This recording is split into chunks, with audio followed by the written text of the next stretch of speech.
conciliario porque tiene muchísima prisa, que tiene misa, 8:15 se tiene que ir. Bueno, esto es casi como el resultado del médico.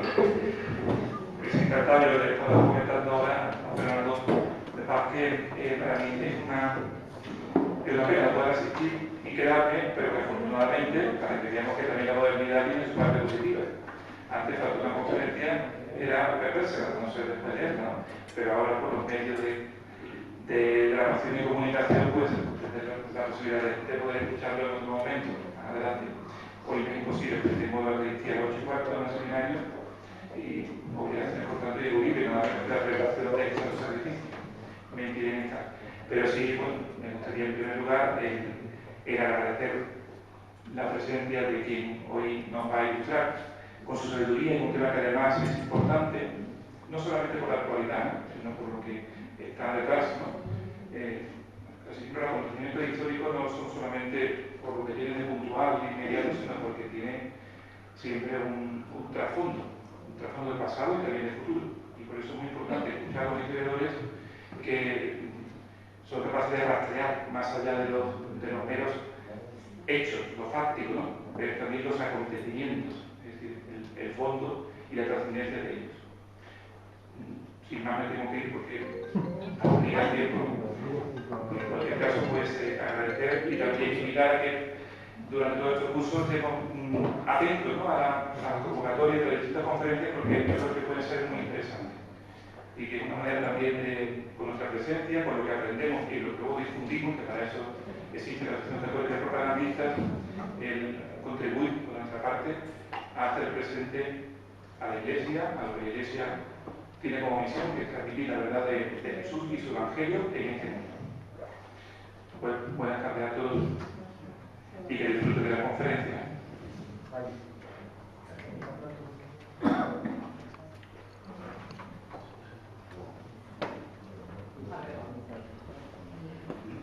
Bienvenidos al nuevo curso que hoy comenzamos. Quiero en primer lugar agradecer a nuestro obispo don José su apoyo a nuestra iniciativa y a todas nuestras actividades. Hoy no ha podido estar con nosotros, aunque lo hubiera encantado, porque tiene confirmaciones y no ha podido prescindir de ella.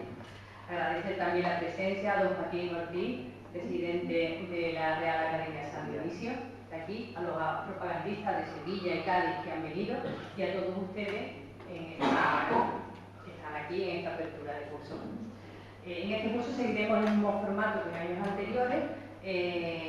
Tendremos conferencias mensuales con temas de actualidad, como venimos haciendo, presentaciones de libros y nuestras jornadas católicos y vida pública, que serán ya las 14ª, y en esta ocasión se la vamos a dedicar a la libertad de enseñanza. También tendremos los cursos de doctrina social de la Iglesia en nuestra sede, que en esta ocasión va a comenzar el día 6 de noviembre y que va a ser sobre las encíclicas sociales de los papas desde León XIII a Francisco, impartido por nuestro conciliario que se acaba de ir, don Ignacio González. Serán los primeros martes de mes de 6:30 a 7:30. Si alguien está interesado, se puede poner en contacto con nosotros o acudir ese mismo día 6 de noviembre a nuestra sede. Bueno, pues comenzamos un nuevo curso y lo hacemos con mucha ilusión porque sabemos que está en nuestras manos, en las de todos, transformar todo aquello que nos favorece al bien común. Ya hemos tenido la muestra en Cataluña. La sociedad civil ha dicho basta ya y debemos seguir haciéndolo, todos, denunciando las falsedades y las manipulaciones. Nosotros vamos a seguir dando la batalla y lo haremos desde el respeto y con alegría y optimismo. El Papa Francisco nos impela a cumplir el mandato de Cristo, ser santos, y no espera que nos conformemos con una existencia mediocre, aguada y ecuada. No será fácil, pero no vamos a dejar que los populismos quiebren nuestro país y siembren la confusión en nuestros hijos. Pues en el afán de desvelar la verdad, hoy hemos querido comenzar el curso con un tema que lleva varios meses ocupando las portadas de los diarios. Hablaremos de la historia que es objetiva, y no de la memoria que algunos se empeñan en manipular en beneficio propio. Pues para hablarnos de esta verdad, de la historia del Valle de los Caídos, tenemos el honor de contar con el historiador don Fernando Paz Cristóbal. Él es licenciado en Historia Contemporánea, Filosofía y Letras, profesor de Educación Secundaria y escritor. Ha publicado 5 libros: Europa bajo los escombros, en 2008, El fracaso de una utopía, en 2010, Antes que nadie, en 2013, Nuremberg, juicio al nazismo, en 2016, y la neutralidad de Franco en 2017. Es coautor de los libros Proceso a José Antonio, en 2011, y el libro negro de la izquierda española, también en 2011. Ha colaborado en numerosas publicaciones como los semanarios Alba o Época, la revista Razón Española y el digital La Gaceta. En la actualidad es director del digital eldebate.es. También ha desarrollado una frecuente presencia, que posiblemente muchos los conozcáis, porque está frecuentemente en los medios de comunicación, tanto en radio como en televisión. Y dirige y presenta un programa diario sobre historia llamado Tiempos Modernos en 13 Televisión. Y Teleconomía. Bueno, en Teleconomía, pero ahora en 13, ¿no? Sí. Ah, sí, estoy en Teleconomía. Perdón. Entonces, en Teleconomía en televisión. Bueno, creo que como cambia. Antes de pasarle la palabra, quiero agradecerle que haya aceptado nuestra invitación a Jerez para hablar de un tema tan polémico y con el que él lo trata con mucha objetividad y que sigue siendo políticamente incorrecto. Muchas gracias por estar aquí. Bueno, pues muchas gracias a todos ustedes, muchas gracias y muy buenas tardes, y quiero agradecer antes que nadie a los organizadores pues la invitación, francamente, para hablar de este asunto, que no es un asunto fácil, es un asunto polémico. En fin, un tema polémico, como digo, pero de una polémica que ha sido alimentada interesadamente desde determinadas instancias para dar una imagen de nuestra historia reciente completamente distorsionada y que persigue fines que no creo que sean nada ocultos, porque cada día son más transparentes y más visibles. Es un tema que tiene muchas aristas y que voy a tratar de condensar desde dos puntos de vista. Por una parte, hablar del Valle de los Caídos como realidad objetiva, artística e histórica, y una segunda parte, digamos, en la que abordar la polémica del Valle de los Caídos, es decir, toda la serie de imputaciones que se han hecho al Valle de los Caídos, desde su origen hasta la cuestión de los presos, pasando por su significación ideológica y por cuál es la razón última por la que toda esta polémica se ha montado y su incardinación en toda esta historia que conocemos como esta gigantesca falsificación, debo empezar por decirlo así, que conocemos como memoria histórica. Así que, digamos que habrá ese doble enfoque del asunto. Empezaremos por una descripción general del Valle de los Caídos, más o menos es conocido. En fin, es un conjunto monumental que se levanta en el Valle de Cuelgamuros, que así se llama, en el sureste de la Sierra de Guadarrama, al norte de la provincia de Madrid. Es una zona verdaderamente un entorno natural privilegiado, con una gran cantidad de fauna, son extensiones interminables de pinares, y tiene unas vistas que solamente por eso merece la pena el lugar, aunque no tuviéramos una inquietud de tipo histórico o artístico. El hecho de las vistas naturales son verdaderamente sobrecogedoras. Se encuentra, por otro lado, muy cerca del Escorial, que es, como todos ustedes saben, un lugar de enterramiento de los reyes de España, decidido así por Felipe II, que levantó un monasterio, pues el célebre monasterio del Escorial, en resarcimiento de la destrucción de una iglesia con motivo de la batalla de San Quintín en 1557, que tuvo lugar el día de San Lorenzo, y como de ahí el nombre de la población cercana al monasterio. Y como saben ustedes sin duda, pues San Lorenzo fue un mártir de la iglesia, que resultó ejecutado en una pavilla un día de agosto del año 258, y el monasterio está, digamos, replicando ese instrumento de tortura en el que San Lorenzo fue martirizado. Bien, no es una cuestión menor a la hora de elegir el emplazamiento la cercanía del Escorial. Además, en fin, Felipe II, cuando eligió el Escorial, también realizó una elección que tuvo mucho que ver luego con la capitalidad de Madrid en 1561. Bueno, ¿por qué existe el Valle de los Caídos como conjunto monumental? Fue una idea que se le ocurrió al general Franco.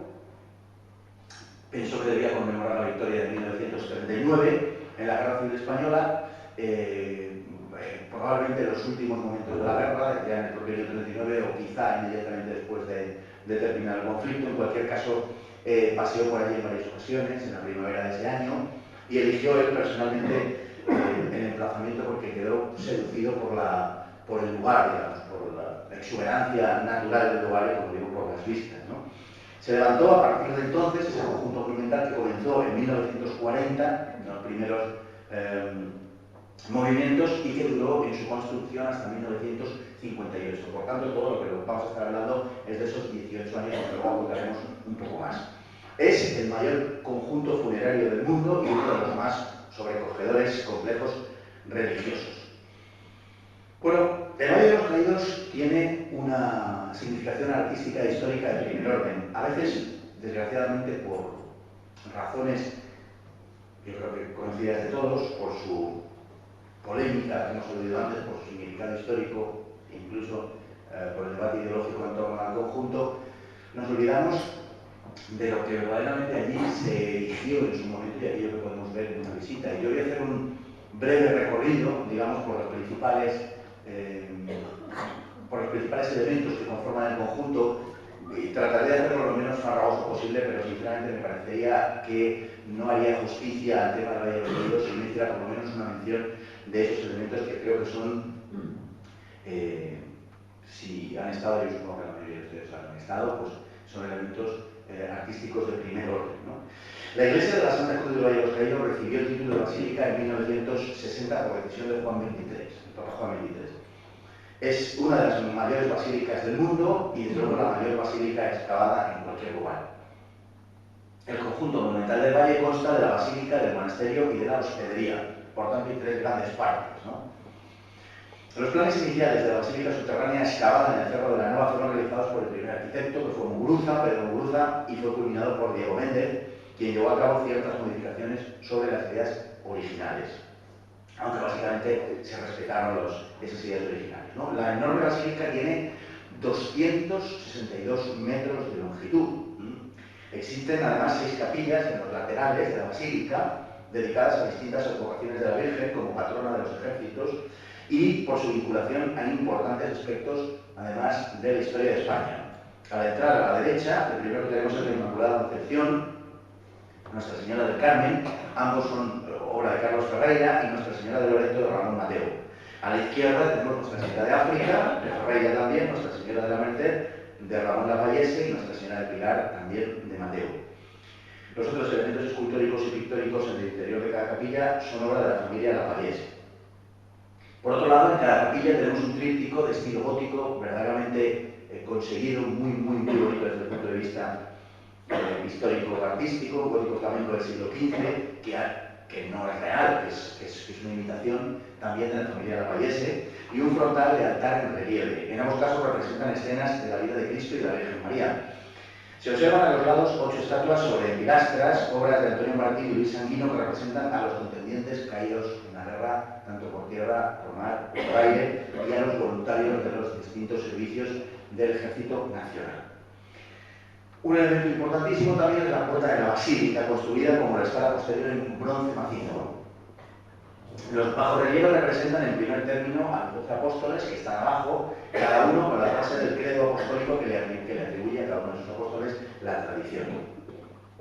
Y sobre ellos están representados los 15 misterios del Rosario. Las puertas son obras de Fernando Cruz, que las fundió en Tarragona.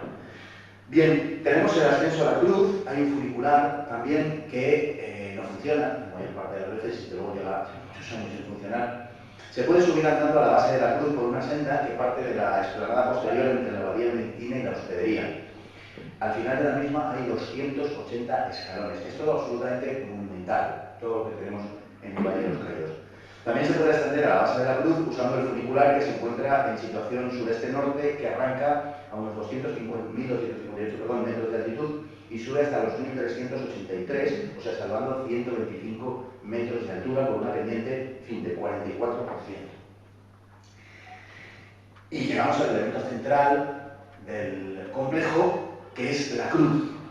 La cruz es una verdadera obra de arte en todos los aspectos y una verdadera, además de obra de arte, obra técnica, una maravilla técnica. Mide el fuste, la cruz, mide 150 metros desde la base. Ahora bien, si de la base, por tanto, que se fuste, ahora bien, si trazáramos, digamos, una línea desde lo alto de la cruz hasta la explanada, la distancia es de 300 metros. Una distancia verdaderamente sobrecogedora. Hasta que uno no está cerca de la cruz no se da cuenta verdaderamente de la magnitud de esa cruz, ¿no? En el basamento están los evangelistas y el basamento es de 25 metros. El segundo basamento, con las virtudes, tiene 17 metros y el fuste de la cruz en sí sería, desde el final de ese segundo basamento de las virtudes, mediría 108 metros. La construcción es de hormigón y está revestida en piedra. Por dentro, por cierto, la cruz es hueca y tiene un ascensor no para visitar, sino para cuestiones, para obras de mantenimiento. Entrarían en el ascensor 3 o 4 personas. O sea, es pequeñito, yo lo he visto, aunque no he subido, pero lo he visto y es pequeñito, pero bueno, se entra. La cruz pesa 200.000 toneladas. 200.000 toneladas, para que nos hagamos una idea, es el equivalente a 4 veces el acorazado Missouri, el acorazado en el cual se firmó la rendición en la bahía de Tokio al final de la Segunda Guerra Mundial. Pues 4 veces ese acorazado es lo que pesa la cruz. Bien, los brazos de la cruz están orientados de norte a sur y de un extremo al otro miden 47 metros. A donde sí se puede salir, y de hecho hay alguna película, no recuerdo ahora mismo cuál es, pero hay una película en la cual aparece el valle de noche visto desde el alto de la cruz, o sea que en su momento, no sé, tendrá 10-15 años, en su momento se rodó ahí, por tanto se puede salir a los brazos de la cruz. Y además la cruz, aunque es imperceptible para el ojo humano, se mueve. Era tan difícil levantar, elegir aquella cruz, desde todos los puntos de vista. Hubo un momento en que se creyó que no se podía hacer, hubo que salvar dificultades técnicas de todo orden e incrustar la cruz en el risco de la nave, incrustarla a una gran profundidad para que la cruz no se cayese. De hecho, se mueve, oscila aproximadamente unos 12 centímetros. Es una oscilación lenta, pero necesaria para que la cruz en fin, se mantenga, sea un poco más dúctil, menos inflexible, ¿no? Bien, a los pies de la cruz tenemos a los apóstoles, a los evangelistas, a los 4 evangelistas, cada uno con su símbolo, y bueno, recordemos que procede de la visión que tuvo el profeta Ezequiel, ¿no? Además, hay otros elementos que hay que destacar. La piedad, que yo creo que es muy conocida, fue lo que se pretextó hace unos 10 años para cerrar el Valle de los Caídos, que se desprendían areniscas y piedras de la piedad, que es la imagen que culmina la puerta de acceso a la basílica y está esculpida por Juan de Ávalos, que es un inmenso valor arquitectónico, escultórico, está hecha en piedra negra, tiene 12 metros de longitud y 5 de altura, y es otro de esos ejemplos de una obra de arte perfectamente acabada que solo cuando uno está muy cerca se da cuenta de la verdadera magnitud de lo que tiene delante, ¿no? Y es la madre con el hijo muerto en sus brazos, ¿no? En el descendimiento de la cruz. Es la penúltima estación de Virtudes. Además tenemos el monasterio y la hospedería. Bueno, el monasterio y la hospedería forman una especie de cuadrilátero que tiene unos 300 metros, un rectángulo, unos 300 metros de largo por 150 metros de ancho, y se conoce como la zona monástica, en oposición al resto, digamos que sería la zona turística. También la hospedería sirve como zona de ejercicios espirituales y centro de convenciones, de cursillos. Tiene incluso una biblioteca así, con aproximadamente unos 20.000 volúmenes, son muchos. Los monjes residen en el edificio sur del monasterio y en la Biblioteca General de Ciencias Eclesiásticas del monasterio hay 40.000 volúmenes. Por tanto, estamos hablando de una joya en muchos sentidos. Y, bueno, quizá el último elemento a destacar serían los tapices. Los tapices que están elaborados con motivos apocalípticos. Realmente todo el conjunto del Valle de los Caídos tiene esa significación, pero los tapices, digamos que es lo más visible. Esos tapices son 8 tapices de gran tamaño, de unos 5 metros y pico de altura por casi 9 metros de largo. Son tapices que encargó Carlos V en 1553, muy poco antes de su abdicación en Bruselas, 3 años después. Es de manufactura además bruselense, que era donde se elaboraban los tapices más de mejor gusto entonces en Europa. Se pagó un auténtico dineral por ellos. Están realizados por Zanolli, que era un discípulo nada menos que de Albert Durero.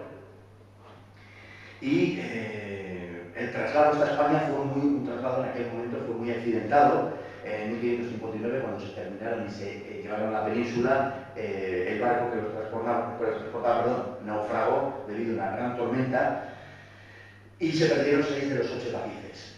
Tuvieron que ser rehechos de nuevo con los modelos que existían anteriormente. Bueno, en fin, desde su llegada a España han estado ubicados en distintos sitios y lugares, y al principio pues, estuvieron en el Alcázar de Madrid, que está ubicado donde hoy está el Palacio Real. Bien, simplemente reseñar eso, que los tapices son de un inmenso valor, son copias, son réplicas, son reproducciones, no son los tapices originales. Bueno, como veo que va pasando el tiempo, vamos a ir a hablar de, en fin, de los aspectos más polémicos del Valle de los Caídos, una vez que espero haber llevado a su ánimo de alguna manera el valor artístico e histórico del Valle de los Caídos, porque verdaderamente es mucho y muy grande. Bueno, como saben, en los últimos tiempos, básicamente desde el año 2004, en que comenzó a implementarse toda la legislación acerca de la memoria histórica, el Valle de los Caídos ha estado en el centro de una polémica, como he dicho al principio, francamente interesada, y una polémica que no sería tal si de verdad nos acudiéramos a los hechos históricos tal y como sucedieron. Y esa polémica tiene unos puntos muy determinados que son básicamente de los que vamos a tratar a partir de ahora. Bueno, la pregunta es, para empezar por alguna parte, ¿los trabajadores que construyeron el complejo monumental del Valle de los Caídos eran, como se ha dicho, esclavos? Los trabajadores que estuvieron presos, destinados en el Valle de los Caídos, murieron por miles, trabajaron miles, 20.000 se ha llegado a decir, 20.000 presos de la guerra trabajaron en el Valle de los Caídos, porque son las cosas que se han dicho en los últimos tiempos. Bueno, vamos a decir en primer lugar que la Convención de Ginebra permite el trabajo de los prisioneros de guerra durante la dirección de la misma. Y esto es importante porque la legislación al efecto se empezó a elaborar entonces.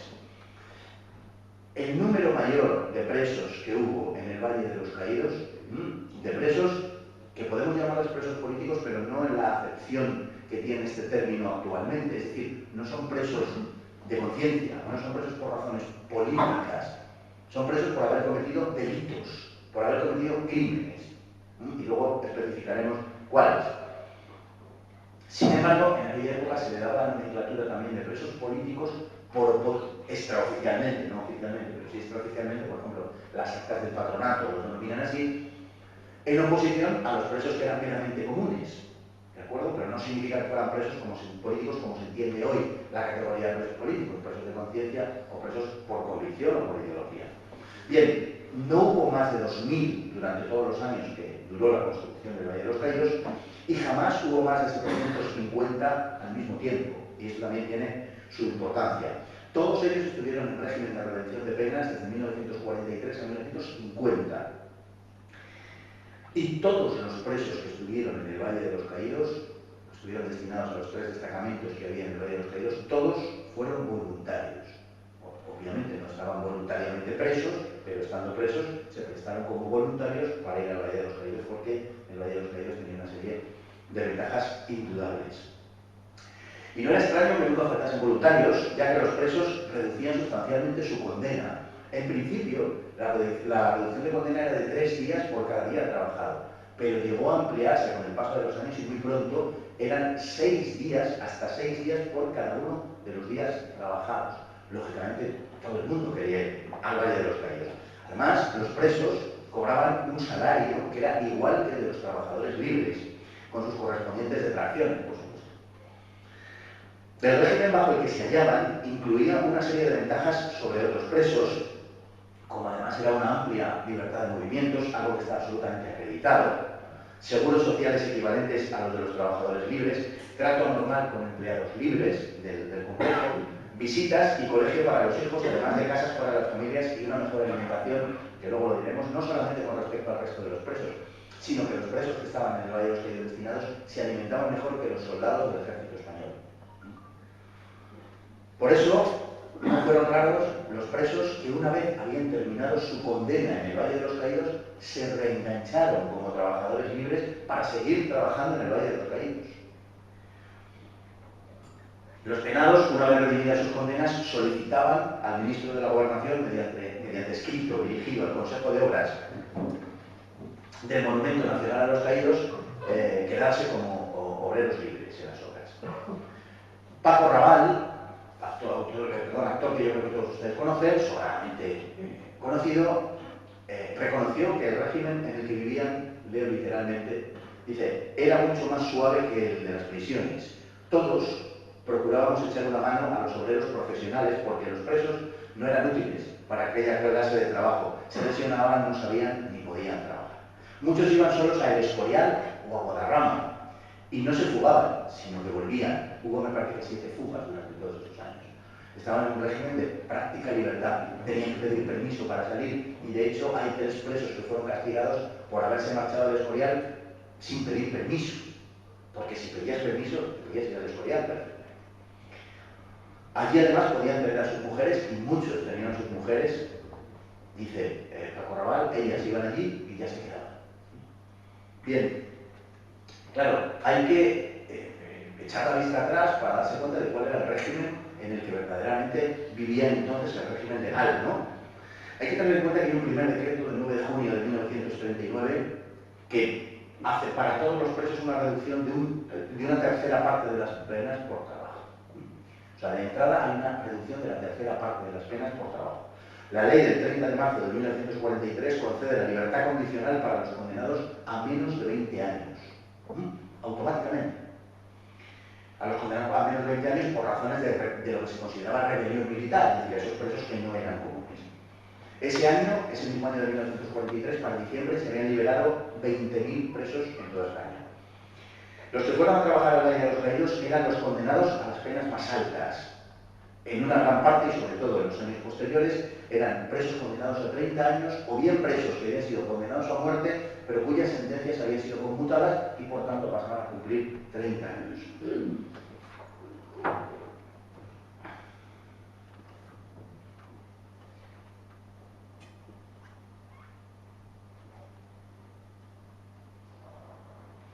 El patronato solo les exige, leo literalmente, puesto que son voluntarios, buena conducta, disciplina y un ritmo de trabajo similar al de los obreros libres de su mismo oficio y categoría profesional. También como trabajadores disfrutarán de una sobrealimentación, se dice literalmente y luego se establece la cantidad de calorías. Bien, en diciembre del 43 la libertad condicional se extiende a los que han sido condenados entre 20 y 30 años.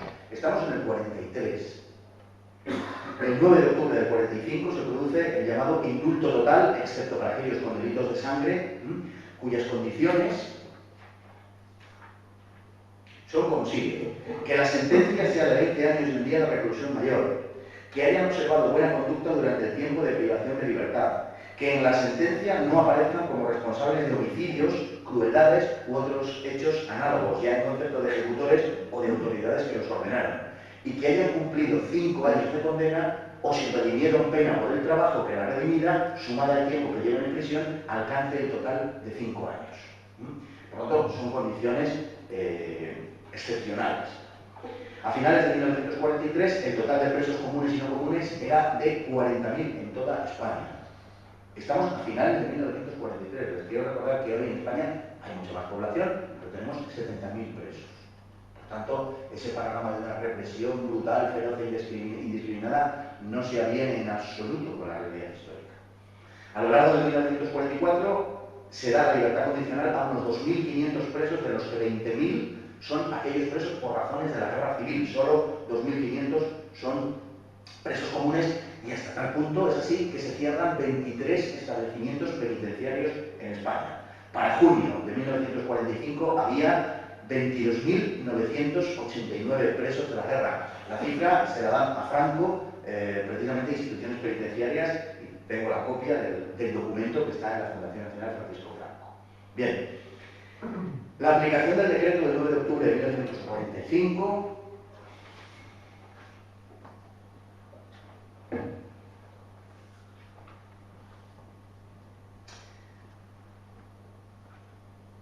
dice que el decreto habla de, al iniciarse el 10º año de la exaltación del Código de la Jefatura del Estado, excarcelados ya en virtud de las disposiciones de libertad condicional y redención de penas del trabajo, el 90% de los que fueron condenados por su actuación en la Revolución Comunista y encontrándose en el extranjero fugitivo muchos españoles impulsos, ¿verdad?, conscientes de sus fuerzas y del apoyo de la nación, se dispone a dar otro paso en el camino de la normalización progresiva de la vida española. Quiero simplemente recalcar y se libera a todos aquellos que no hubieran tomado parte, otra vez, vuelve a enfatizar lo mismo, en actos de crueldad, muertes, violaciones, profanaciones, latrocinios u otros hechos que por su índole repugnen a todo hombre honrado, cualquiera que fuese su ideología. Se dice literal. Por lo tanto, el resto son excarcelados. Bien. En junio de 1947, para no hacerlo muy prolijo, todos los presos que quedan son condenados a muerte, no es que sean condenados a muerte, sino que todos los presos que quedan son los que habían sido condenados a muerte y a quienes se habían conmutado esa pena capital por la de 30 años. En el año 47, por tanto, en el Valle de los Caídos, solo quedan como presos, repito, en el año 47, 4 años después de que hubieran empezado, solo quedan trabajando en el Valle de los Caídos aquellos presos que habían sido condenados a muerte y cuya sentencia se hubiera conmutado por una de 30 años. ¿Vale? Salvo los que se reenganchan, que como digo no son pocos, los presos que se reenganchan. Bien, presos que al terminar de cumplir su condena se reenganchan.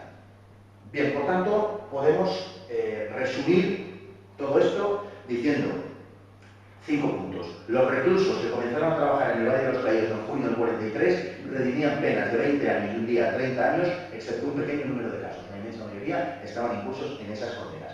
Luego más tarde llegan los conmutados de la pena de muerte, que era algo, por cierto, hay que decirlo, que estaba en vigor en toda Europa, la pena de muerte.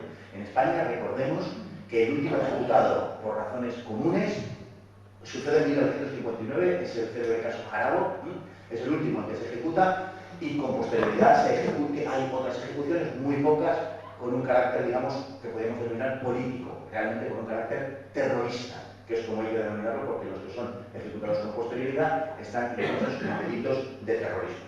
Bien, segunda cuestión, que a partir del decreto de indulto total, del que hemos hablado el 9 de octubre del 45, solamente fueron quedando en el Valle de los Caídos los reclusos trabajadores condenados por alguno de los delitos tipificados por el Código Penal de la República, porque era el que se aplicaba hasta entonces.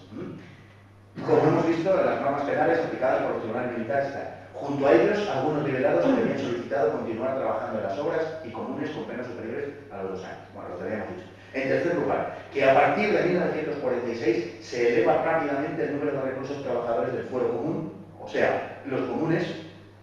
En los 3 destacamentos del Valle de los Caídos, cuarto punto, jamás hubo presos políticos, es decir, no hay presos de conciencia, de opinión o por razones de afiliación, sino que son autores de delitos gravísimos, tipificados como tales, repito, en el Código Penal de la República, que es el que se aplica.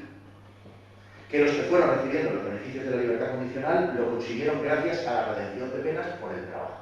Y el quinto punto sería que en agosto del 47 los reclusos procedentes de la guerra que redimían en destacamentos penales, o sea, en el caso del Valle de los Caídos, incluidos los 3 del Valle o dentro de las prisiones, eran solamente los conmutados a la última pena.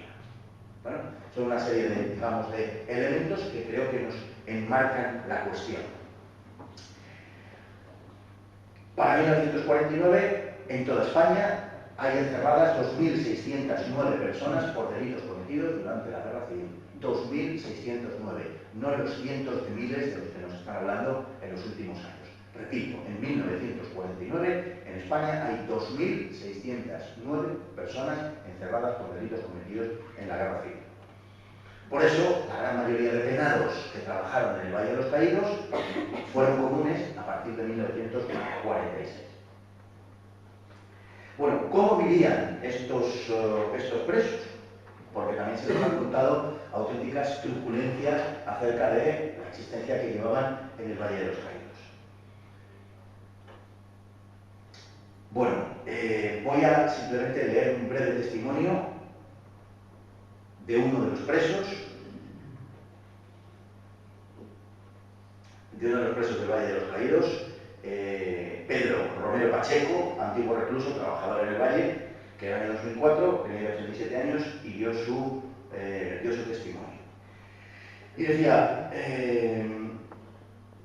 pedimos, los que estábamos en la cárcel de Ocaña, el pase al Valle de los Caídos en 1940. Comete algunos errores de fechas, porque era el año mayor, pero en 1942, obviamente se trataba del 43.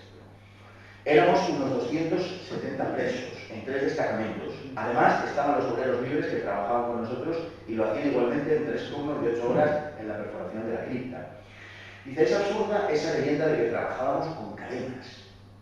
La comida no era mala, pero mejoró aún más cuando el padre de Francisco Raval, el actor, y el testimonio de lo anteriormente, que trabajaba como capataz libre, aprovechó una de las visitas de Franco para explicarle que hacía frío y que el trabajo era fuerte.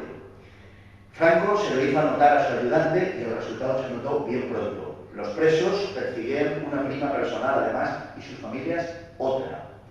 Dice él, yo me enchufé pronto en la cocina, aunque ganaba menos. Contábamos además con un médico, también preso, pero apenas había enfermedades. Cuando caímos con tifus 8 presos, pasamos 15 días en el Hospital del Rey de Madrid, que era habitualmente donde nos llevaban a enfermar. En fin, es un testimonio por no hacerlo más largo, se ha hablado también de la enfermería, de cómo la enfermería era un lugar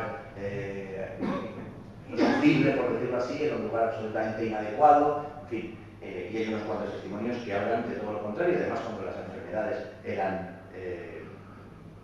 graves, se les enviaba a los presos a 2 hospitales de Madrid, en la zona de Moncloa.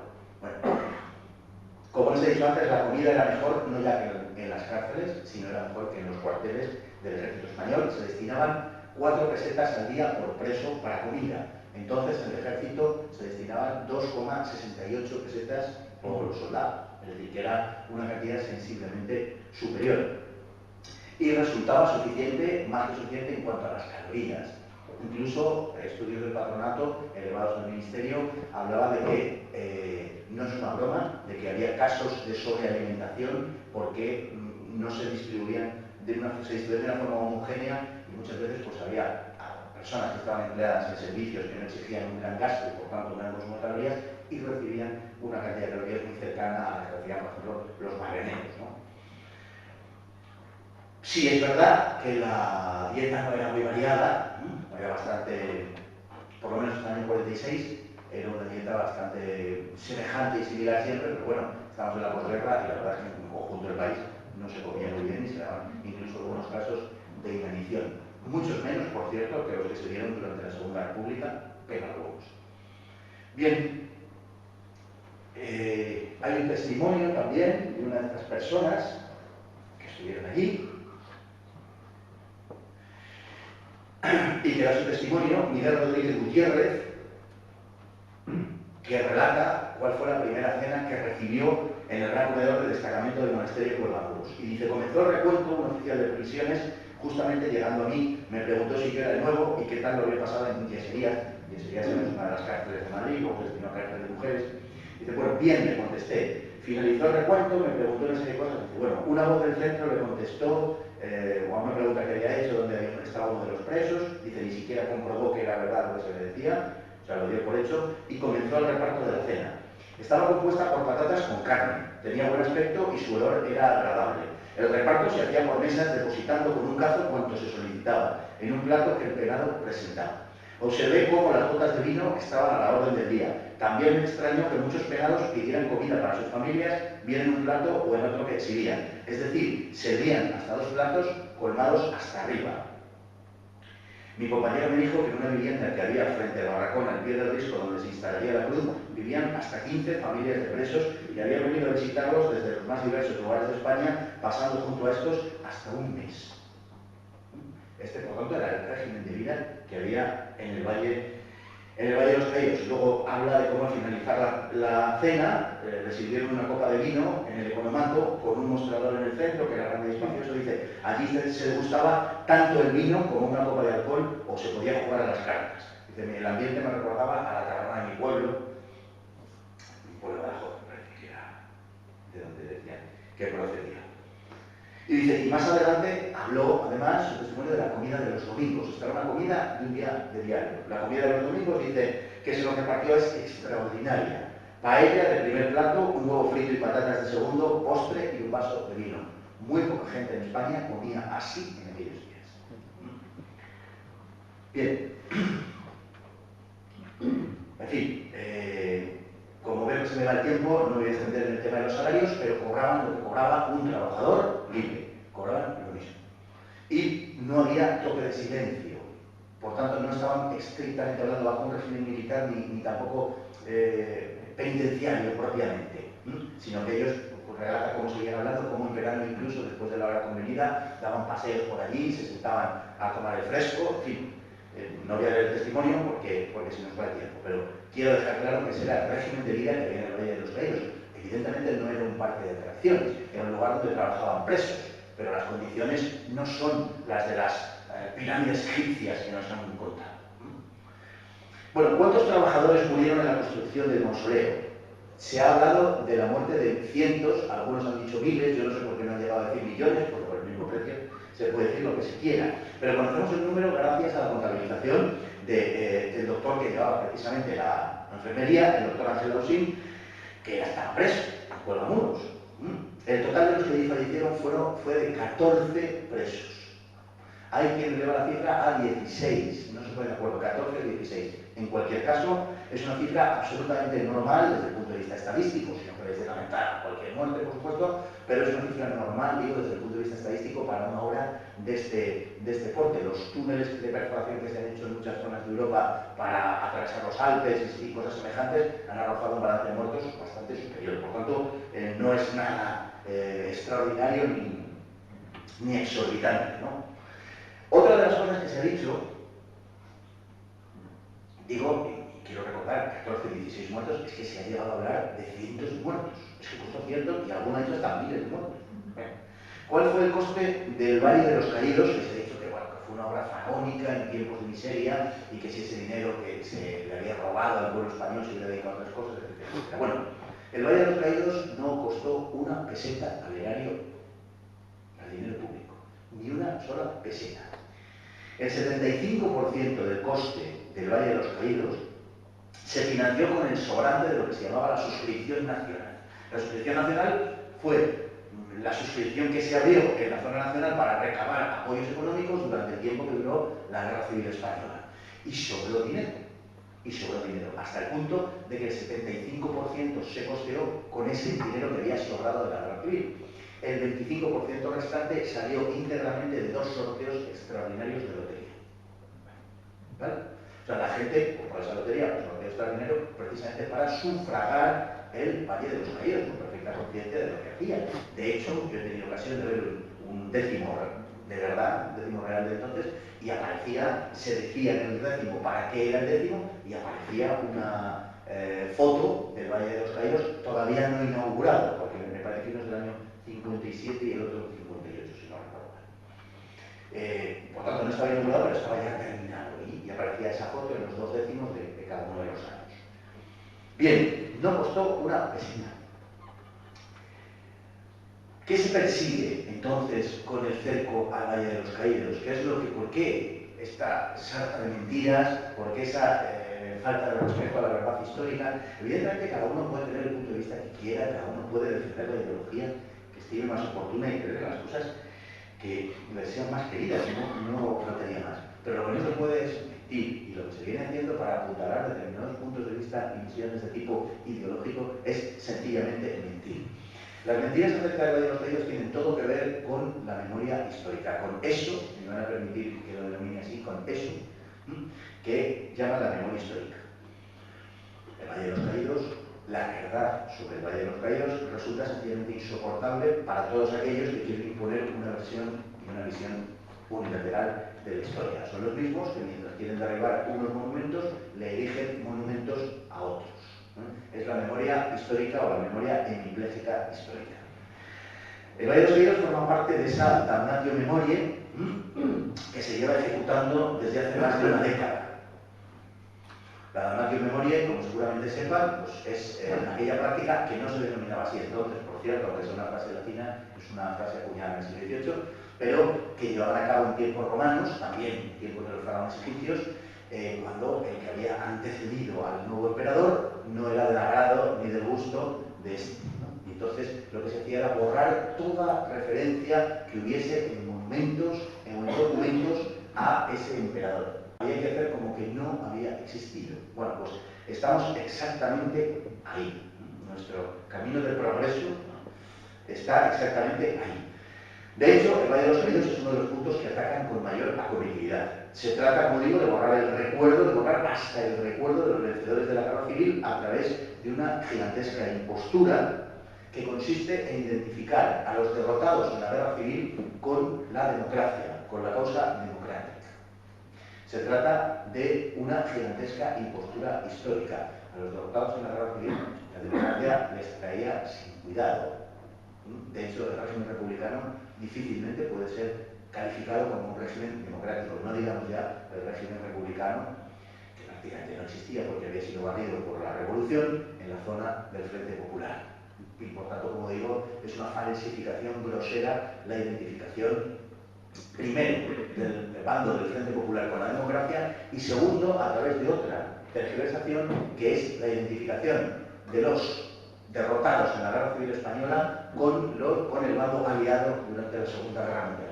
De estas dos falsificaciones nace el impulso decisivo, digamos, de la memoria histórica. No se trata en definitiva de sacar a Franco, sino como un paso intermedio para destruir el valle en su conjunto, porque destruirlo sería, hay quien habla incluso de la destrucción física, que ha querido destruir la cruz y destruir el propio hipogeo, digamos, de la cripta y de la basílica, ¿no? Pero incluso, aunque no se produjese la destrucción física, se me hace cuesta arriba incluso pensando en quienes nos gobiernan hoy en día, que se atrevan a destruirlo, porque les situaría a la altura de los, en fin, de los talibanes, aunque reconozco que hay un cierto riesgo en decir lo de que no se atreverían, pero bueno. Vamos a exponerlo, ¿no? En cualquier caso, una resignificación, como se dice ahora, equivaldría a algo peor que una destrucción, porque equivaldría, como digo, a rematar toda esa impostura. Otra cuestión al respecto de sacar a Franco del Valle de los Caídos, de la exhumación de Franco del Valle de los Caídos, es el pretender de algún modo ofender a Franco, ¿no? Que hay algo de eso también, ¿no? Porque 43 años después, verdaderamente sacar los restos de una persona, se le dé el significado que se quiera, pero de una persona que ha muerto hace 43 años, pues yo creo que habla muy a las claras de las intenciones y del grado intelectual y moral de quienes pretenden eso. Me viene a la memoria aquella anécdota que se cuenta de Carlos V cuando, pasando delante de la sepultura de Lutero, no faltó quien le dijese, y Carlos V había pasado la vida luchando contra el luteranismo, contra el propio Lutero, quien propusiese echar los huesos del hereje a los perros, ¿no? Y Carlos V dijo aquello de: yo no le hago la guerra a los muertos, y se negó a perpetrar esa barbaridad. No tengo ninguna duda de que alguno de entre quienes, o bastantes de entre quienes pretenden exhumar a Franco, les gustaría hacer algo semejante, y desde luego carecen de la grandeza como para decir que ellos no quieren hacer la guerra a los muertos, porque justamente eso es lo que quieren. En primer lugar, hay que decir que Franco no quiso nunca enterrarse en el Valle de los Caídos. No fue jamás su propósito el de enterrarse en el Valle de los Caídos, así que de alguna manera, si lo sacan de ahí, están cumpliendo paradójicamente la voluntad de Franco. Franco no dejó ninguna instrucción, ni de palabra, ni por escrito, para que lo enterrasen ahí. Es más, se daba por hecho que sería enterrado en un pequeño panteón en el cementerio del Pardo de Inmorubio, que Franco visitó, y por cierto, al que se le quitaron algunos adornos por decisión de Franco porque le parecían excesivamente suntuosos, no obstante ser propiedad de la familia, ¿no? Fue, y esto no es un tema menor, fue una decisión, la primera decisión que tomó el rey Juan Carlos, el primero de Borbón, la primera decisión que tomó el Consejo de Ministros, presidido en aquel caso por el rey, tras preguntar a la familia si había dejado alguna indicación Franco al respecto, y al serle contestado que no, firmó el primero y único de sus decretos, que va con la fórmula de yo el rey, por cierto, es el único que no lo volvió a utilizar nunca más, y lo utilizó para ordenar el enterramiento de Franco en la basílica. Se le comunicó a la comunidad benedictina y, naturalmente, fíjense, pese a todo lo que se quiera, fíjense, que digo todo lo que se quiera decir, que Franco construyó todo aquello para crearse un mausoleo faraónico para él, pues fue tan absolutamente torpe que ni siquiera había diseñado un agujero, un hueco para poder meterle a él. ¿Vale? Hasta tal punto que está hecho en un sitio donde pasa la calefacción de la cripta y de la abadía, vamos, y de la basílica, perdón. Y hubo que hacer unas obras rapidísimamente porque había 2 días para hacerlo. Fue un follón. Pasaba por allí, como digo, la calefacción. Es obvio que nunca se había planteado eso como el lugar donde Franco iba a ser enterrado. Había otro problema, además de eso, y es que, como Franco no había dispuesto que se le enterrase allí y nadie había pensado en que se le fuese a enterrar allí, no había lápida, no es un problema menor. Una lápida para aquello, no existía lápida. Pero uno de los monjes benedictinos recordó que cuando se enterró a José Antonio en el altar, delante del altar en 1959, hubo que hacer 2 lápidas porque una de ellas era defectuosa. Y entonces, este monje que lo recordó, lo puso en conocimiento de las autoridades y llamaron a una cantera que hay en Collado de Villalba, relativamente cerca de allí, para ver si guardaban, a ver si no habían tirado, en fin, no se habían deshecho de alguna manera de la lápida, sino si lo guardaban. Y efectivamente, guardaban todavía aquella lápida defectuosa a la que, dándole unos ciertos retoques, fue la que sirvió para superponer a la tumba de Franco. Curiosamente, por la parte de abajo de esa lápida, la inscripción que pone es José Antonio I de Febrero. Cuando la remuevan, si es que acontece, que ya veremos, cuando si sucede, se podrá ver porque será seguramente retransmitido en directo. Bien, por lo tanto, los indicios sencillamente son abrumadores, los indicios y los documentos son abrumadores en cuanto a que Franco jamás quiso ser enterrado allí. ¿Qué se persigue con la decisión de exhumar a Franco? Bueno, hay una operación, como decíamos, para terminar con el Valle de los Caídos en el marco de la memoria histórica. Ya hemos dicho que la decisión, y esto es lo importante, fue del rey. Lo que se contraviene, por tanto, no es una decisión de Franco, si se le saca de allí. Lo que se contraviene es una decisión de Juan Carlos, del rey, la primera decisión del rey.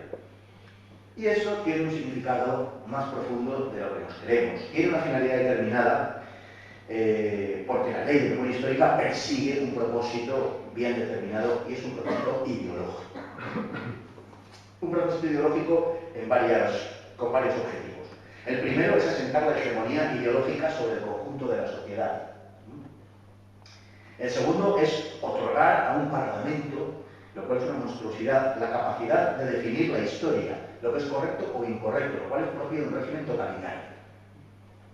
Si sale adelante el proyecto de ley de memoria histórica que tiene el PSOE entre manos, si sale adelante, si es aprobado y un profesor se le ocurre dar una versión en clase distinta de lo que marca la ley, perdería su trabajo e ingresaría inmediatamente en un centro penitenciario. Las penas que se prevén le harían ir a la cárcel. Un cargo público que no votase el desarrollo de la ley de memoria histórica, que está en el proyecto, no me invento nada, perdería su cargo público y estaría inhabilitado para optar a otro cargo público en ningún momento. Las penas y las multas son verdaderamente atroces, es una cosa que no tiene ningún antecedente en ninguna legislación, en ninguna. Y además, la ley de memoria histórica, y esto no podemos obviarlo, hay que decirlo con toda claridad, ha comprometido muy seriamente a la corona. Y ha comprometido muy seriamente a la corona porque ha obligado al rey a firmar su propia ilegitimidad. Si el régimen del 18 de julio, si el régimen de Franco es un régimen ilegítimo, Juan Carlos de Borbón y lógicamente su hijo Felipe VI procederían de un hecho fundacional ilegítimo, y no es difícil colegir que se podría suponer que padecen de una ilegitimidad. La corona no ha estado excesivamente brillante en este caso. Lo que hay detrás de esto es una operación de ese género, pero ese es solo el primer paso. De fondo lo que hay es propiciar una segunda transición. Quienes elaboran la ley de memoria histórica, quienes apoyan la ley de memoria histórica, la izquierda socialista, la izquierda de la izquierda socialista, tienen una concepción de la historia y tienen una concepción concretamente de la transición que consiste en que la transición está lastrada por el pecado original del franquismo. no les falta razón en cuanto a lo que es la secuencia histórica. Lo que verdaderamente ocurrió en la transición es que fue el franquismo quien la llevó a cabo. La transición es la apertura legal mediante el paso de la ley a la ley, que formuló Torcuato Fernández Miranda, del régimen franquista. Es una sustitución de un régimen por otro a partir de pasos, de saltos cuantitativos que finalmente dan lugar a un salto cualitativo. La transición está, por tanto, no solamente cuestionada, sino impugnada desde las filas de esa izquierda. Y lo que pretenden es dar lugar a una segunda transición que anule ese pecado original de la primera transición. Esa segunda transición, por supuesto, pondrá en tela de juicio la institución monárquica. Y el proyecto que hay es el de llegar a votar una forma de Estado, monárquica o republicana. Si recordamos y echamos la vista atrás, seguro que algunos de ustedes lo recuerdan, cuando el gobierno de Adolfo Suárez en diciembre de 1976 propuso el referéndum de la ley de reforma política, que se votó el 15 de diciembre de ese año, la izquierda en bloque pidió la abstención, por tanto no sumarse a esa reforma política. ¿Por qué la izquierda no quería sumarse a esa reforma política? Pretextaban que porque el franquismo nunca iba a traer la democracia. La realidad era exactamente la contraria. Lo que temían no es que el franquismo trajese la democracia, no trajese la democracia, lo que temían es que el franquismo trajese la democracia. Y ellos hicieron lo posible porque no fuera así. Quisieron ya entonces plantear lo que se llamaba la ruptura frente al proyecto de reforma que nacía del régimen. Eso es lo que ellos quieren anular y eso es lo que da sentido a la ley de reforma política del 76 y lo que da sentido hoy a la ley de memoria política para superar esa reforma de 1976 que da lugar a la transición. En fin, para terminar, decir que si el Valle de los Caídos en 1940 fue proyectado como, lo que pasa es que esto ha habido lugar a equívocos, pero fue proyectado para efectivamente conmemorar la victoria en la guerra civil. Sin embargo, no se afirmaba ni se afirmó en ningún momento que esa victoria en la guerra civil necesariamente tuviera que entrañar la victoria de la media España sobre la otra media. Se aspiraba naturalmente a asumir la media España que había sido derrotada. Por lo tanto, se conmemoraba la victoria, sí, pero se conmemoraba la victoria con la voluntad de que de esa victoria fueran todos partícipes. Ese era el objetivo, aunque el lenguaje de entonces es un lenguaje muy beligerante, como corresponde a una guerra civil que acaba de terminar hace unos meses. Sin embargo, con el transcurso del tiempo, el régimen fue resignando un significado nuevo al Valle de los Caídos y se hablaba de una forma mucho más abierta de reconciliación y se hablaba de que no hubiera bandos. De hecho, la prueba es que en el Valle de los Caídos están enterrados unos 33.000 y pico, casi 34.000 soldados de los dos bandos.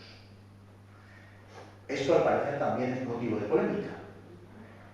Que no sería si solo se hubiera enterrado a soldados procedentes de uno de los bandos. Si verdaderamente se hubiera querido conmemorar la victoria de uno de los bandos sobre el otro, se hubiera convertido en un osario de los soldados nacionales. No se hizo así, sino que se enterró a todos los caídos de la guerra civil, porque para cuando se inaugura en 1959 el monumento, se entiende que, aunque fuera desde posiciones equivocadas, en el otro bando se había luchado también por España, por otra España, pero se había luchado también por España y por eso se les da enterramiento.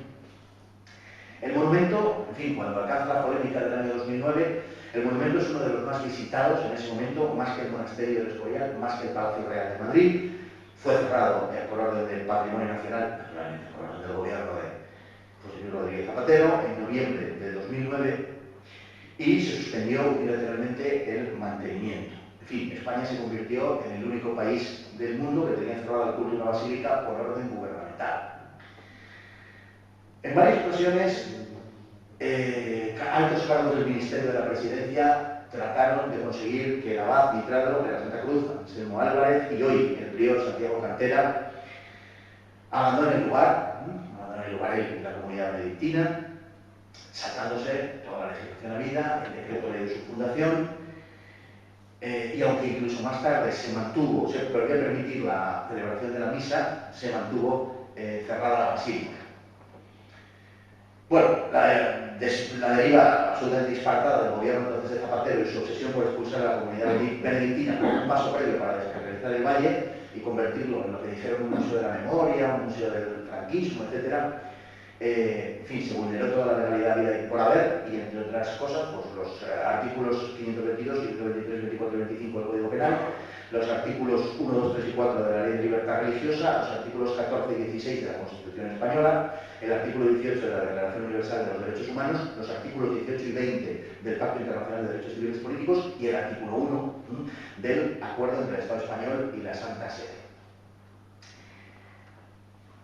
Bien, decía que el Valle de los Caídos, para terminar y recapitular, había sido diseñado con la intención de celebrar esa reconciliación entre todos los españoles, que Franco tuvo la intención de llamarlo el Valle de la Paz. Incluso hay un documental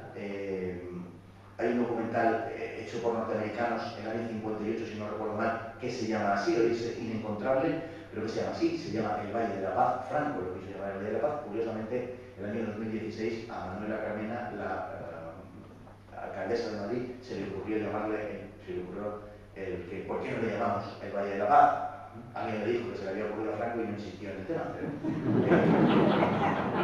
coincidente.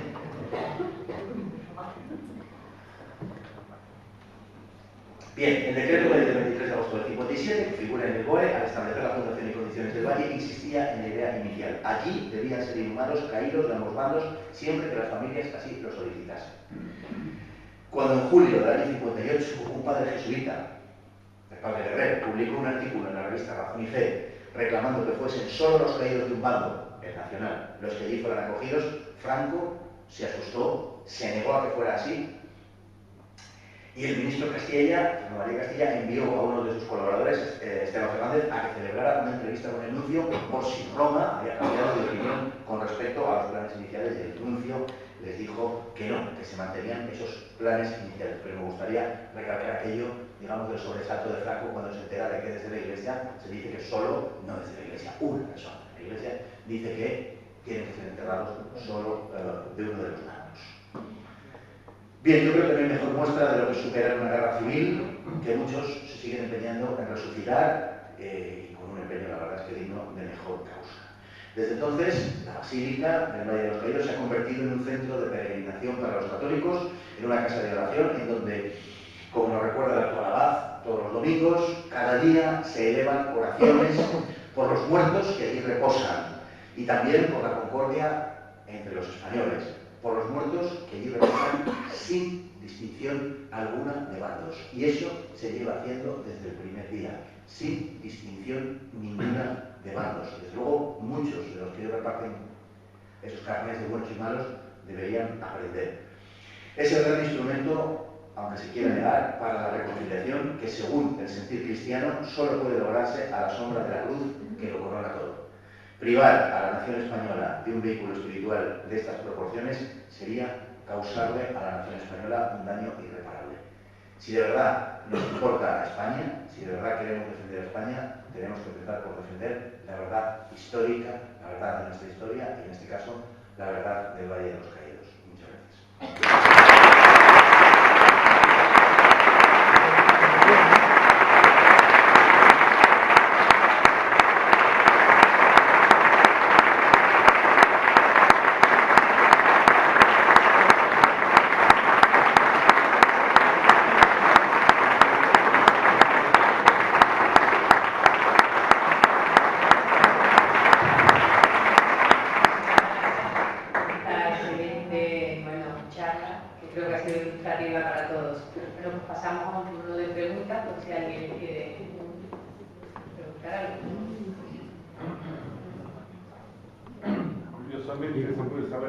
¿Cuánto costó? Pues la cifra es una cifra muy elevada, creo recordar que algo así como 1.100 millones de pesetas de esa época. Es decir, es un coste verdaderamente exorbitante. 1.100 millones de pesetas, lógicamente a lo largo de esos 18 años, pero incluso tomando como referencia el último, que es el año 58, que es donde, digamos, se cierran las cuentas, lógicamente, es un coste altísimo. De eso no cabe la menor de las dudas. Cualquiera que haya estado allí, pues se da cuenta de lo que cuesta costó aquello por los medios materiales, y el coste fue indudablemente altísimo, pero sí que es importante, y además fue empeño personal de Franco que no costase un duro al erario. Como cosa curiosa, patrimonialmente es un bien de patrimonio del Estado, pero ¿qué concesión tiene? Esa era por una parte una pregunta. ¿En qué sentido está la concesión? ¿Hasta dónde puede llegar? Porque habrá, por lo menos no me ha parecido cierto.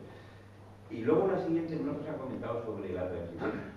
Hubo una ley de reforma, un referéndum de reforma política del 67, me parece, sí, que se hizo en donde hoy está el templo de Devos, Javier Olorda, José Martí, era el cuartel de la montaña.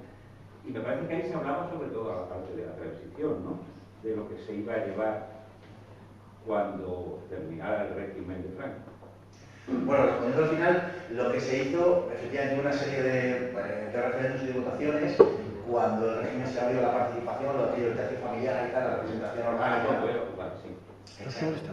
Y se votaron las leyes orgánicas, la de sucesión, por ejemplo, etc. Se habló entonces de la ley, se empezó a hablar entonces de la ley de asociaciones, había una oposición fuerte por parte de quienes no querían ningún tipo de, digamos, de reforma del régimen propiamente, y quienes querían ir dando paso, de algún modo, pues a fórmulas diferentes. Una de las grandes acusaciones desde el punto de vista serio, ¿no?, histórico al franquismo, es que el franquismo no se articuló como un régimen, digamos, representativo hasta una fecha muy tardía y no lo logró de forma completa. De tal modo que siempre tuvo un poco aspecto de aquello que Serrano Suñer denominó un estado campamental, ¿no?, cuando él llega de las cárceles republicanas a la zona nacional. Siempre conservó un poco de ese liderazgo de carácter militar, aunque no fue un régimen militar en modo alguno, sobre todo según iban pasando los años, pero siempre conservó un poco ese aire por esa razón, básicamente, y no llegó a desarrollar verdaderamente las instituciones en el sentido representativo que muchos, generalmente, tanto de todas las familias políticas, porque era un tema también muy recurrente entre el falangismo, por ejemplo. José Antonio había hablado de la representación por familia, municipio y sindicato, el tradicionalismo español tiene una larga también historia al respecto, y bueno, no llegó a articular eso verdaderamente, ¿no?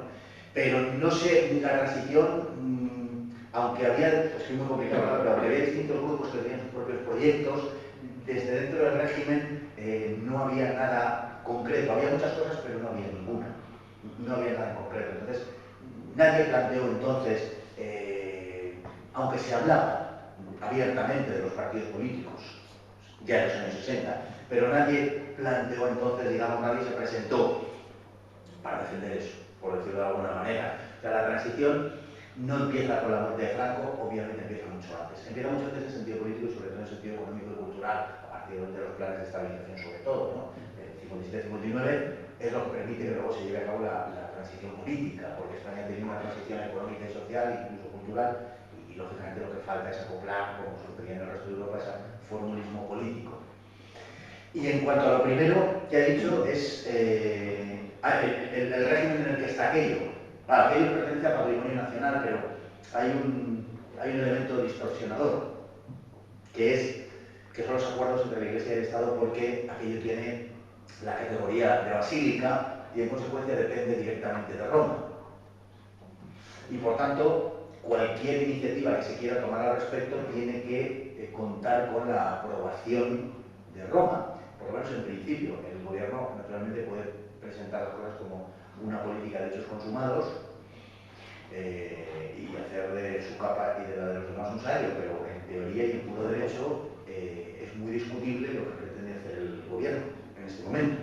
Sin embargo, se ha valido de un sinfín de subterfugios para llevar a cabo sus planes. Por ejemplo, cuando Zapatero en noviembre de 2009 determinó que aquello se cerraba y se cerraba y no había misas. ¿Qué pretextó? Pues que de la Piedad de Ábalos, que está sobre el frontispicio de entrada, pues caían piedras y, hombre, era por la seguridad de los que visitaban la basílica, por lo que Zapatero la cerró. Estaba muy preocupado por la seguridad y integridad física. Y cerró la basílica, entonces se hicieron misas fuera, porque el padre, sobre todo Santiago Cantera, arquebispo del Valle, se hicieron misas fuera en unas condiciones pues que recordaban un poco aquellas misas que se celebraban en la colonia de Jaruzelski, ¿no?, que le acabaron costando la vida a Jorge Ilusco. Pues recordaba un poco de un sentido, digamos, de clandestinidad Y desde luego muchos madrileños nos llegamos hasta allí para arropar al padre y a la misa ahí dentro, pero incluso en medio de una nevada que le garantizo que en el Valle de los Caídos una nevada es, y me han caído unas cuantas, es algo complicado de soportar, sobre todo los que no nos gustamos el frío. Bueno, y se celebró allí, pues se celebraron allí unas cuantas misas durante mucho tiempo, se resistió y al final se consiguió reabrir todo aquello, y hoy también por las amenazas de cierre, pues no hay más que, en fin, cuesta mucho entrar en el valle porque hay unas colas tremendas. Y no sé si irá más o menos, pues como luego se habla de la Catedral de la Almudena, donde pueden destinar los restos exhumados de Franco, pues no sabemos qué va a pasar, pero esa condición, claro, allí hay muchas, digamos, muchas partes. Tiene que ver con el Ayuntamiento del Escorial, por ejemplo, San Lorenzo del Escorial, tiene que ver con Patrimonio Nacional y está por medio también la Iglesia. De tal manera que, por decirlo de alguna manera, está en una especie de follón permanente que contribuye un poco a que la cosa sea más difícil de mover, porque las relaciones son muy complejas.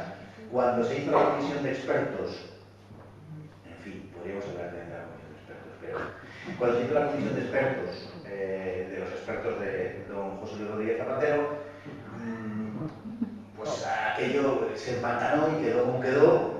Era difícil que fuera de otra manera, claro, pero quedó como quedó porque hay una superposición de competencias que hace muy difícil todo eso. Si nos remitimos, por ejemplo, al hecho de la exhumación concretamente de Franco, en teoría debería contar con el permiso de la familia. No se puede hacer si no. Sin embargo, la familia ha rechazado su permiso, pero parece que el gobierno le va a dar igual. Además, como digo, estamos en un terreno en el que él no tiene competencias y tendría que estar sujeto, como digo, a los acuerdos y leyes de Estado para que esté dispuesto a saltárselos, ¿no? Por razones políticas fácilmente comprensibles, ¿no? Por tanto, las relaciones entre patrimonio y la comunidad benedictina no son fáciles, precisamente, son bastante complicadas. Los benedictinos tiran de paciencia, son muy expertos en eso y, bueno, es una forma de torear el asunto. No vienen las cosas mal por parte de patrimonio, porque patrimonio, gobierne quien gobierne, la verdad es que, salvo en una época del gobierno de Zapatero, es bastante partidario de no menear demasiado el asunto. O sea que yo creo que por patrimonio no habría demasiado problema. Pero sí, hay una digamos, interacción de competencias que es muy complicada. Porque la basílica es de la iglesia, pero claro, los alrededores no, y tal, y los accesos qué, y la carretera. Es difícil. Yo he hablado de esto bastante con el presidente de la Secretaría de Defensa de los Valles Caídos y la verdad es que es muy difícil saber por dónde van a ir las cosas, precisamente por eso. O sea que... Pero, perdona, me llamo Almudena, Tapo, y quería preguntarte. Si lo que estás diciendo, yo te lo iba a preguntar, la última palabra la tendría Roma, ¿no? Porque al fin y al cabo es una basílica y la familia no quiere la exhumación, entonces habría un conflicto iglesia-estado, ¿no? Un conflicto importante, además. Debería haberlo. Porque no creo que se puedan saltar, como tú has dicho, todas las cosas que se han saltado o que se quieren saltar y que no pasará nada en el país, ¿no? Debería haber un conflicto, es evidente que es una conculcación de los acuerdos Iglesia-Estado, sin ninguna duda. No se puede hacer esa exhumación sin el acuerdo de la familia ni el acuerdo de la Iglesia. Como decimos, es Roma quien tiene la palabra, y lo que Roma ha trasladado a Osoro ha sido que la Iglesia no se opone, digamos que ha sido una postura muy vaticana, ¿no? Que la Iglesia no se opone a la exhumación, sino que lo deja en manos de la familia, que lo que diga la familia. Es una forma de la Iglesia, digamos, de salvar un poco la cara diplomáticamente, porque sabe que la familia va a decir que no. Ser una basílica es un terreno totalmente que depende de Roma. Sí, absolutamente. Aquí la cuestión es que ellos se planten una noche, porque suele ser su estilo, y se planten una noche y hagan lo que les da la gana. Han aprobado un decreto ley en ese sentido para tener el respaldo del Parlamento. Básicamente por una razón, porque si hay un recurso, que lo habrá con seguridad, porque además el decreto está muy mal hecho desde el punto de vista formal, etc. Si hay un recurso contra ese decreto, por más que haya sido aprobado por el Parlamento, claro, el gobierno lo que quiere es sentirse respaldado por el Parlamento. ¿Por qué? Porque eventualmente podría tratarse de un acto de flagrante prevaricación por parte del gobierno y por tanto los miembros del gobierno que han aprobado eso quedarían inhabilitados de por vida para que algo, por lo menos menos durante un tiempo, para cargo público. Eso es lo que no quieren y por lo tanto quieren hacer copartícipe a todo el Parlamento de esa situación, de tal manera que si hubiera una sentencia que invalidara el decreto y determinara que efectivamente es prevaricación, se hiciese por responsabilidad de todo el Parlamento. A ver si hay un juez que tiene el coraje de determinar que todo el Parlamento esté inhabilitado. Perdón, sacando a colación lo de los acuerdos de Iglesia-Estado, ¿usted no cree que esto va más allá de Franco, sino que primero el Valle de los Caídos, después la Catedral de Córdoba, después la... Sin duda. Sin duda, no tengo ninguna duda. Por eso, mire, la postura entrevista, hay una postura que afortunadamente parece que ya no se sostiene, ¿no? Que no lo sostiene casi nadie. Pero hay una postura que dice, bueno, entreguemos a Franco, por decirlo así, y salvamos el resto, ¿no? Si entregas a Franco, no se van a sentir satisfechos. Esto es alimentar un tigre. Le abres el apetito y se da cuenta de tu debilidad. Es mucho peor. Si a usted le gusta el fútbol, usted sabe que si quiere defender un resultado, lo peor que puede hacer es meterse en el área. No, defienda lo más lejos que pueda, lo más cerca de la portería del adversario. Esto es lo que hay que hacer. No hay que ceder lo más mínimo. Primero el Franco y luego acabarán, no tengo ninguna duda, derribando la cruz, porque yo tengo para mí que el objetivo último es ese, es destruir el Valle de los Caídos y, por supuesto, eliminar la cruz. Bueno, se le atribuye a Zapatero la frase de ¿por qué tengo yo que ver cuando voy hacia León y Valladolid para salir por la carretera de La Coruña esa cruz? La tuya han pedido, Podemos, el partido Podemos ha pedido Pablo Iglesias directamente, lo ha dicho en el Congreso. Iñaki Anasagasti en su día, el senador del PNV, pidió destruir el Valle de los Caídos y la cruz. Perdón, cuando un monumento es patrimonio, es intocable, ¿no? Debería. Entonces... Debería ser. Por eso tienen el problema que tienen. Ha habido una disputa agria entre el PSOE y Podemos, porque Podemos quiere hacer con el Valle de los Caídos una determinada serie de cosas y el PSOE no está en eso. El PSOE no está en eso no por ninguna razón, son razones políticas. El PSOE es el que con Zapatero abrió el camino a la memoria histórica y todo esto, y es una bandera que tienen ellos. En política, cuando tú te identificas con una bandera, lo último que tienes que consentir es que nadie te la quite, y menos, lógicamente, los que están cerca, ¿no? La bandera es tuya y es un caudal de votos. Claro, corren riesgo si no toman determinadas posturas de que Podemos les arrebate esa bandera. Esa es la razón última por la cual siguen manteniendo la postura que mantienen. Entre ellos, por ejemplo, hay quienes quieren hacer una especie de reasignación del significado del Valle de los Caídos y quieren pues, hacer un templo de la memoria, desacralizar todo aquello, quitar la cruz por supuesto y hacer una especie de código de parque temático de la resistencia antifranquista. Cosas que mayormente además son inventadas, pero bueno, eso es otra historia. Porque la memoria histórica, uno de los problemas, tiene muchos, todos, pero uno de los problemas más graves que tiene es que trata a todos por igual, a todos los de un bando, digo, los de otro no existen, por supuesto, pero a los de un bando los trata por igual a aquellos que fueron efectivamente asesinos y a aquellos que no lo fueron, en tanto cuanto hace que todos sean merecedores de una ley igualatoria. Entonces, pretender que todos los que fueron juzgados, que todos los que fueron enjuiciados, que todos los que fueron condenados por el franquismo eran inocentes es una estupidez. Es una estupidez porque había literalmente decenas de miles de asesinos. Y esos fueron los que, salvo error, como es natural, esos fueron los que resultaron castigados con penas más graves. Quiero decirle que estos están dispuestos y lo han acreditado, o sea que no es una inferencia mía, gratuita. Están dispuestos a saltarse la ley, por supuesto, a hacer leyes que se salten los principios que informan la ley. Y están dispuestos a romper en su absoluta irresponsabilidad y además sabiendo lo que hacen por razones políticas los acuerdos Iglesia-Estado. Por supuesto que estarían incumpliendo gravísimamente esos acuerdos, sin la menor de las dudas. Pero piensan que eso les va a dar rendimiento político. Por una parte, guardan su jardín de la intromisión de Podemos y siguen reteniendo esa bandera, y por otra parte saben que de cara a determinados sectores de opinión, enfrentarse con la Iglesia da votos. ¿Saben que es así? Ellos, que son los que han implementado una legislación del odio, ellos son los expertos en agitar el odio y en agitar las pasiones más bajas de la gente. Y es a lo que están jugando. Es algo terriblemente irresponsable lo que están haciendo. Porque mire, Naturalmente que hay que hablar de la guerra civil y del franquismo, de la república y de la transición, por supuesto. Pero el debate sobre eso debe ser un debate que mantengan historiadores, intelectuales o los curiosos que se acercan a estos temas. Pero no puede ser un tema que bajar a la arena política. Es que esa es la cuestión. Nos han llevado a volver a tirarnos los muertos a la cabeza. Pero si en España esto se había terminado incluso en pleno franquismo, la gente se había casado entre ellos, hombres con mujeres en aquella época, habían creado, tenían esa costumbre por ese tiempo, gente atrasada y bárbara, habían creado negocios juntos, con mi familia, en una gran parte es una familia de origen republicano. Mis familiares, mis abuelos, eran de 4, 3, dos eran socialistas, uno era anarquista y otra, mi pobre abuela, la única que no era de nada de esto. Y eran mayormente de republicanos. Bueno, mi padre se casó con mi madre, mi padre era una familia de derecha, digamos, y mi madre era una familia socialista, donde hubo también comunistas, y se llevaron estupendamente toda la vida, en fin, entre ellos no discutían por esa razón, pero las familias, quiero decir, bueno, que lo veían como algo natural. Cuando yo de pequeño me preguntaba por la guerra civil, un día pues me enteré que en España había habido una guerra civil, pues más o menos lo que le debió pasar a los 30 y tantos a Zapatero, pero a mí me pasó por 10 o 12 años. Y preguntaba a mi familia por la guerra civil.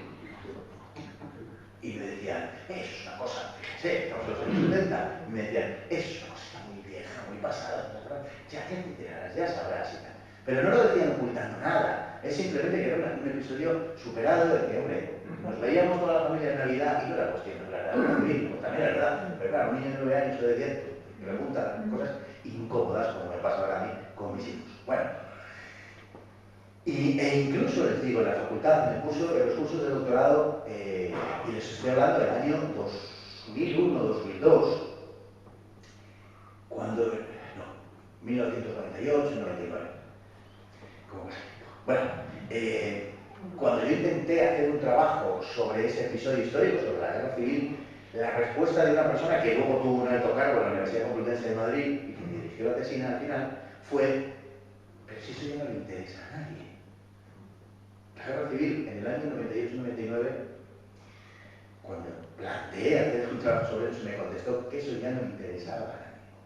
2 años después se ponía en marcha todo el negocio de la memoria histórica y naturalmente me empezó a interesar, entre otras cosas, porque una gran parte del presupuesto público va destinado a estas cosas y hay mucha gente que vive muy bien de este asunto. Entonces, es todo una gran mistificación política y ideológica que da buenos resultados y que lleva a determinadas posturas políticas, en este caso a este gobierno, a obtener esos buenos réditos. Por eso están dispuestos a saltarse toda la ley.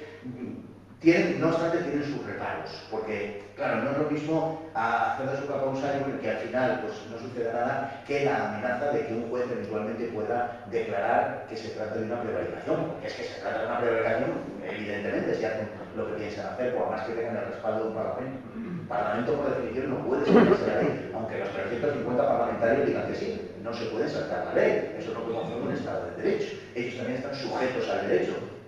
Pero hay quien cree que no, que las mayorías no están sujetas a la ley, que las mayorías por el hecho de ser mayoría pueden hacer lo que quieran. Y eso es cualquier cosa menos un Estado de Derecho.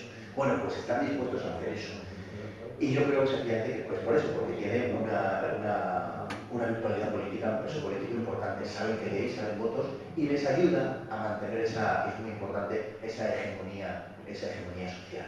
Mientras ellas puedan, es lo del comodín de Franco. O sea, yo cada vez que tengo un problema saco el comodín de Franco y ya he ganado el debate, ¿no? Le puso usted de franquista, usted es un franquista y tal y cual, y ya no hay más debate. Franquista, o en fin, sus variantes, racista, homófobo, en fin, todas estas, ¿no? Y claro, entonces son comodines ideológicos que ellos tienen, no van a renunciar a ello. Y si se tiene que saltar la ley y tienen un conflicto, no tenga la más mínima duda de que lo van a hacer porque saben que es políticamente rentable. La última pregunta. Soy madrileño, he estudiado en el monasterio del Escorial y creía que sabía casi todo lo que se puede saber sobre el Valle de los Caídos. Agradezco su conferencia porque me ha aportado nuevos conocimientos. Muchas gracias. Y mi pregunta es, ¿por qué? Y no quiero dar nombres de partidos políticos. No hay partidos políticos que esto mismo que ha hecho usted, hablar de historia, de la verdad, ¿por qué no hay partidos políticos que hacen lo mismo que acaba usted de hacer aquí para que se entere la mayoría del pueblo español? Bueno, yo le voy a decir una cosa. Yo creo que los partidos políticos no deben hacer esto. Yo creo que los partidos políticos deben de crear el marco para que se pueda hacer esto. Pero yo creo que un partido político no se tiene que posicionar con respecto a la historia de España. Porque si no, no lo haríamos nunca. Es decir, ¿qué pensamos de Juana la Beltraneja? A lo mejor resulta que era la legítima heredera de su padre, Isabel la Católica fue una impostora. Es decir, que abrimos el melón y no se termina nunca. Yo creo que un partido político no se tiene que manifestar más que en la defensa de la libertad, la defensa del derecho a la verdad, que es en lo que estamos. Lo que es achacable a los partidos políticos que componen hoy el arco parlamentario, lo que es achacable a estos partidos es que las leyes que están aprobando son leyes liberticidas, son leyes que lo que intentan, que lo que tratan es que todos pensemos igual. Y si usted no piensa igual, estupendo, pues se calla. Nos trata como niños pequeños. Esa es la cuestión, eso es lo que es intolerable. Yo no quiero que el PSOE vea la luz, bueno, no quiero, ojalá, pero esto ya forma parte de mis oraciones nocturnas, ¿no? Se convierta a la verdad y diga, lo que estamos haciendo con el Valle de los Caídos es una canallada. No, es simplemente que dejen de hacerlo y que digan, bien, que vaya quien quiera y quien no quiera que no vaya. Esto es lo que me han contado a mí toda la vida, cuando yo me quejo, por ejemplo, de que la televisión no se puede ver a las 5 de la tarde teniendo niños. Bueno, y no teniendo niños tampoco, pero ya me entiendes. Claro, y te dicen, pues cambia de canal. O apágala, es lo que hago, evidentemente. Pero, claro, digo, pues si a mí no me gusta la televisión y la receta que me dan es que cambie de canal lo que la apague, demonio, nadie te obliga a ti a ir al Valle de los Caídos. Y esto es lo que continuamente nos dicen. El aborto. Bueno, oiga, si el aborto usted no le obliga, si usted no quiere, no lo haga. Hombre, bueno, ya, pero bueno, en China es obligatorio, ¿no? Pero vamos, aquí no hemos llegado todavía. No voy a seguir por ahí, no voy a dar ideas. Pero, es decir, que se plantea así, usted no quiere, pues no lo haga. Demonios, pues si usted no quiere ver ellos, no vaya, no, ahí no. Ahí articulamos todo un discurso de la memoria histórica, es intolerable, bueno, en fin, es una falacia de tipo ideológico evidente. Tiene usted toda la razón, lo que pasa es que los partidos políticos sencillamente no se deben pronunciar sobre la historia, sino permitir que los demás nos pronunciemos sobre la historia. Es eso, es crear el marco adecuado en el cual se pueda defender la verdad. Esa es la cuestión. En el tema de los caídos, mire, cuando yo me planteo estas cosas, hablo de esto o de cualquier otra cosa más o menos semejante, siempre te acomete la duda de decir, bueno, es que si digo determinadas cosas, parece que estoy en un meeting. Y lo que estoy haciendo, créame, es defender la verdad histórica, defender lo que son datos históricos y hechos históricos. Si yo comprendo que lo haya ustedes no tiene por qué gustar a todo el mundo, ni muchísimo menos, lo que digo es que allí no sucedió lo que dicen que sucedió, sencillamente. Esa es la cuestión. Y la ley de memoria histórica lo que quiere es impedir que yo pueda decir eso, yo, usted, todos los que estamos aquí, podamos decir eso u otras cosas. Entonces, los políticos lo que no deben hacer es imponer una visión de la... Pero ¿cómo un parlamento puede legislar sobre lo que es la verdad histórica? Es un disparate. Un parlamento que tiene que decir sobre eso, o sobre la lengua, o sobre las costumbres privadas de los españoles. Si es que no se puede meter en eso, si es que les estamos dando unas atribuciones que no son propias de la política ni de los parlamentos. Los parlamentos no están para eso, ni muchísimo menos. Pero se ve que no tienen otra cosa que hacer, porque como en España vivimos en la Arcadia feliz, pues se ponen a hablar de estas cosas. Pero esa es la tragedia de la que estamos ahora mismo, en mi opinión. Entonces, en el arco parlamentario, desgraciadamente, todos los partidos, en mayor o menor medida, defienden la ley de memoria histórica, por acción o por omisión, porque el gobierno anterior no la derogó. Y de su no derogación vienen muchos de los problemas que tenemos hoy. Porque si se hubiera derogado, contando con mayorías absolutas como se tuvieron, pues oiga, no estaríamos metidos en esta caravana. Me parece que había una última persona que quería preguntar. Bueno, muy rápido. Muy rápido. Enhorabuena por tu conferencia, Fernando. Muchas gracias. Convocatoria propagandística de lo traído. Muchas gracias. Rápida y una técnica. La figura de José Antonio Primo de Rivera y el Valle de los Caídos en sí mismo, técnicamente, no la ampara la ley de memoria histórica, una pregunta técnica. A ver. Perdona. Sí. Y te insisto, ya termino, y con lo que ha dicho el señor estoy de acuerdo, y te pongo un compromiso, para mí el nombre del Partido Popular. ¿Por qué crees tú, sinceramente, que no defiende una bandera este gran proyecto que defender la Valle por desconocimiento y cultura, mala fe o por cobardía? Pues mire, yo creo que por ninguna de esas cosas, yo creo que por complicidad. Yo creo que el Partido Popular es cómplice de esta situación. No creo que sea cobardía, es posible que en su origen lo fuera, pero yo creo que a estas alturas ya no es cobardía. El Partido Popular ha tenido algunas personas, Juan Manjarel, por ejemplo, un parlamentario de la Comunidad de Madrid, que defendió el Valle de los Caídos hasta la extenuación. Fue arrinconado por el Partido Popular, por razones políticas. Es decir, ellos creen que el debate no está ahí, que el debate de las ideas es un debate menor, siempre lo han creído, y por tanto las ideas las elaboran otros, y por tanto cuando se quieren dar cuenta están contra las cuerdas. Y es un problema muy serio el hecho de que en España no se haya dado la batalla de las ideas. Es la razón última que nos ha traído hasta aquí, de verdad. Por tanto, yo creo que todos son cómplices de esta situación, en mayor o menor medida. Y por último, el tema de José Antonio.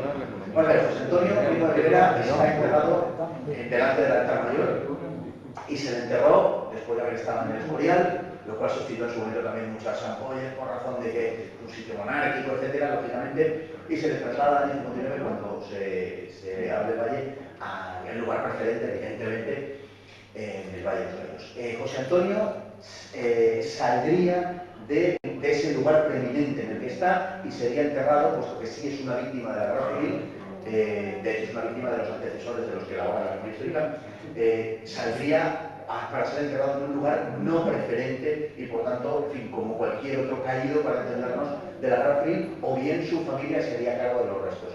Su familia, en fin, su familia no tiene mayor significación política, podemos decir, ¿no? Ha dicho que estamos dispuestos a hacerse cargo de los restos, sacarlos de allí, sin plantear el mismo problema. No habrán ustedes oído ninguna queja de la familia Primo de Rivera tan ligada a esta tierra, por cierto, al respecto. Por tanto, no plantearé ningún problema. Simplemente José Antonio sería trasladado, como digo, a un lugar no preeminente en caso de que la familia no se hiciera cargo de los restos. La familia ya ha manifestado que sí se va a hacer cargo de los restos, aunque no sabe muy bien qué hacer, pero vamos, por tanto no habría caso Primo de Rivera en ese sentido. Muchísimas gracias, ha sido fabuloso.